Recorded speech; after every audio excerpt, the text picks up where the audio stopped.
ಈಗ ನಾಯಕತ್ವದ ವಿಚಾರವಾಗಿ ನಾಯಕತ್ವದ ವಿಚಾರವಾಗಿ ಭಾನುವಾರ ಹೈಕಮಾಂಡ್ ಖರ್ಗೆ ಸಾಹೇಬ್ರು ಹೇಳಿದರೆ ಆಗುತ್ತೆ. ಆದರೆ ಸದ್ಯಕ್ಕಂತೂ ಯಾವುದೇ ಅಧಿಕೃತವಾದಂಥ ಮಾಹಿತಿ ನನ್ನ ಹತ್ರ ಇತ್ತು. ತಾವು ಕೂಡ ರಾಹುಲ್ ಗಾಂಧಿ ಅವ್ರನ್ನ ಭೇಟಿ ಮಾಡ್ಕೊಂಡು ನಾನು ಆಗಲೇ ಸ್ಪಷ್ಟೀಕರಣ ಕೊಟ್ಟಿದ್ದೀನಿ. ಈಗಲೂ ಕೂಡ ನಮ್ಮದು right of way file pending ಇದೆ. OFCಗಳೆಲ್ಲ ಅದು ಫೈಲನ್ನು ಸಾಹೇಬ್ರ ಹತ್ರ ಒಂದು ರೇಟ್ ಫಿಕ್ಸ್ ಮಾಡಬೇಕಾಗಿದೆ. ಇದ್ರೆ ಕೇಂದ್ರ ಸರ್ಕಾರದವರು ಫಿಕ್ಸ್ ಮಾಡ್ತೀವಿ ಅಂತ ಹೇಳ್ತಾರೆ. ಮಾಹಿತಿ ಕೂಡ ಕೊಟ್ಟಿದ್ದೀನಿ. ಭಾನುವಾರ ಮೀಟಿಂಗ್ ಮಾಡಿದರೆ ಒಂದು ಹಿರಿಯ ಸಚಿವರು ಕೂಡ ಹೋಗ್ತಾರೆ, ತಾವು ಕೂಡ ಹೋಗ್ತಾರೆ. ನೋಡಿ, ಮೊದಲನೇದಾಗಿ ಇದು ಮಾಹಿತಿ ಎಲ್ಲಿಂದ ಬರ್ತಾ ಇದೆ ತಮಗೆ ಗೊತ್ತಿಲ್ಲ.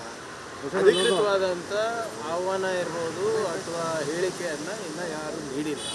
ಸೊ ಇದು ನಮ್ಮ ಉಸ್ತುವಾರಿ ಸಚಿವರು ಇರ್ಬೋದು, ಉಸ್ತುವಾರಿ ಯಾರು ರಣದೀಪ್ ಅವರು ಇರ್ಬೋದು ಅಥವಾ AICC ಅಧ್ಯಕ್ಷರು ಇರ್ಬೋದು. ಕರೆದಾಗ ಹೋಗ್ತೀನಿ ಅಂತ ಎಲ್ಲರೂ ಹೇಳಿದಾರಲ್ಲ. ಮುಖ್ಯಮಂತ್ರಿಗಳು ಹೇಳಿದ್ದಾರೆ, ಉಪಮುಖ್ಯಮಂತ್ರಿಗಳು ಹೇಳಿದ್ದಾರೆ.